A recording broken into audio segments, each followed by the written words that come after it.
আসসালামু আলাইকুম রহমতুল্লাহি ওয়া বারাকাতুহু। প্রিয় বন্ধুরা, অত্যন্ত গুরুত্বপূর্ণ বিষয় নিয়ে কথা বলবো।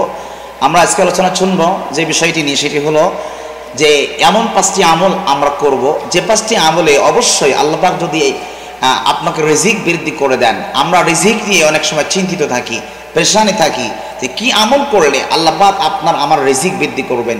এমন 5টি আমল রয়েছে যে 5টি আমল যদি আমি করতে পারি, অবশ্যই আল্লাহ সুবহানাহু ওয়া তাআলা আপনার আমার রিজিকে অসংখ্য বরকত দান করবেন।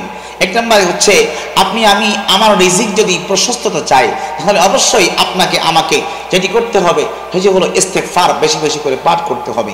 আল্লাহ সুবহানাহু ওয়া তাআলা কুরআনুল কারীমের সূরাতুন নূরের ভিতরে, সূরাতুন নূহের ভিতরে চমৎকার করে আল্লাহ পাক রব্বুল আলামিন বলেছেন যে ইরসিলিস সামাআ আলাইকুম মিদরারা ওয়া ইউমদিদকুম বিআমওয়ালিন ওয়া বানিন।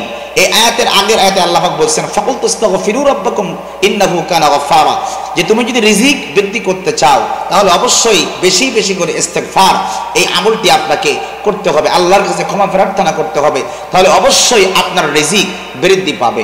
2 নম্বরে আপনার আমার রিজিক বৃদ্ধি পাবে কোন আমল করলে, সেটি হচ্ছে ঠিক মতন সময় মতন টাইম মতন যদি আপনি আল্লাহ পাক রব্বুল আলামিনের ইবাদত বন্দেগীগুলো করেন। আল্লাহর ইবাদত যত বেশি করতে পারবেন, নেক আমল সালেহ যত বেশি করতে পারবেন, আল্লাহ পাক আপনার রিজিকে তত বেশি প্রশস্ততা দান করবেন। কুরআনুল কারীমে আল্লাহ সুবহানাহু ওয়া তাআলা সূরা নূরের ভিতরে চমৎকার করে 18 নম্বর পারা 16 নম্বর পৃষ্ঠার মধ্যে আল্লাহ বলেছেন ওয়া'দাল্লাহু আল্লাযীনা আমানু মিনকুম ওয়া আমিলুস সালিহাতি লা ইস্তাখলিফান্নাহুম ফিল আরদি।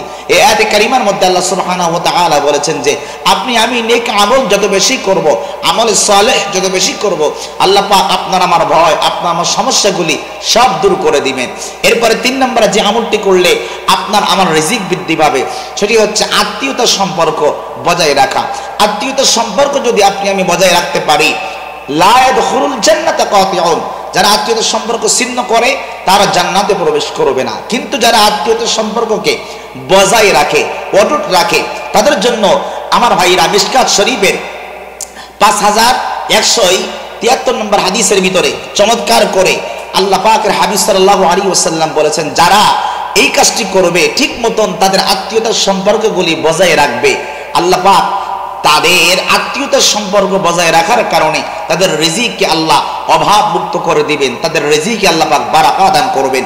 4 নম্বরে যে সম্পর্কটির কারণে, যে আমলের কারণে আল্লাহ পাক আপনার রিজিকে বারাকা দান করবেন, সেটি হচ্ছে দান এবং সাদাকা। এত বেশি গরিব, মিসকিন, অসহায়, দারিদ্র, নিপীড়িত, নির্যাতিত মানুষের পাশে আপনি দাঁড়াতে পারবেন, মানুষকে আপনি অর্থ দিয়ে, সম্পদ দিয়ে সহযোগিতা করবেন, আল্লাহ পাক এই দানের বিনিময়ে আপনার রিজিকের মধ্যে আল্লাহ পাক বারাকা দান করবেন। এরপরে 5 নম্বরে যে বিষয়টি আমি আপনাদেরকে বলতে চাই, কুরআনুল কারীম আল্লাহ সূরা নূরের 32 নম্বর আয়াতের মধ্যে বলেছেন ওয়ানকিহুল আয়ামা মিনকুম ওয়াস-সালিহিনা মিন ইবাদিকুম ওয়া ইমাইকুম ইয়াকুনু ফুকারা ইউগনিহিমুল্লাহু মিন ফাদলি, যে বিয়ে করা। 5 নম্বর হলো বিয়ে যদি কোনো ব্যক্তি করে, বিয়ের কারণে আল্লাহ পাক তার রিজিক বারাকা দান করেন, রিজিকের মধ্যে বরকত দান করেন।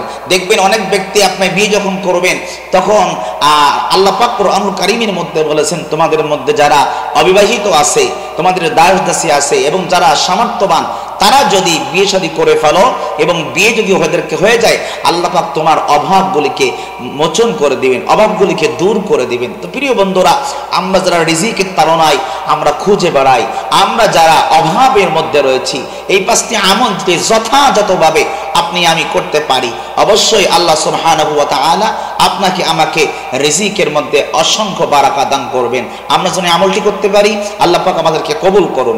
ভালো থাকবেন, সুস্থ থাকবেন। আসসালামু আলাইকুম ওয়া রাহমাতুল্লাহি ওয়া বারাকাতুহু।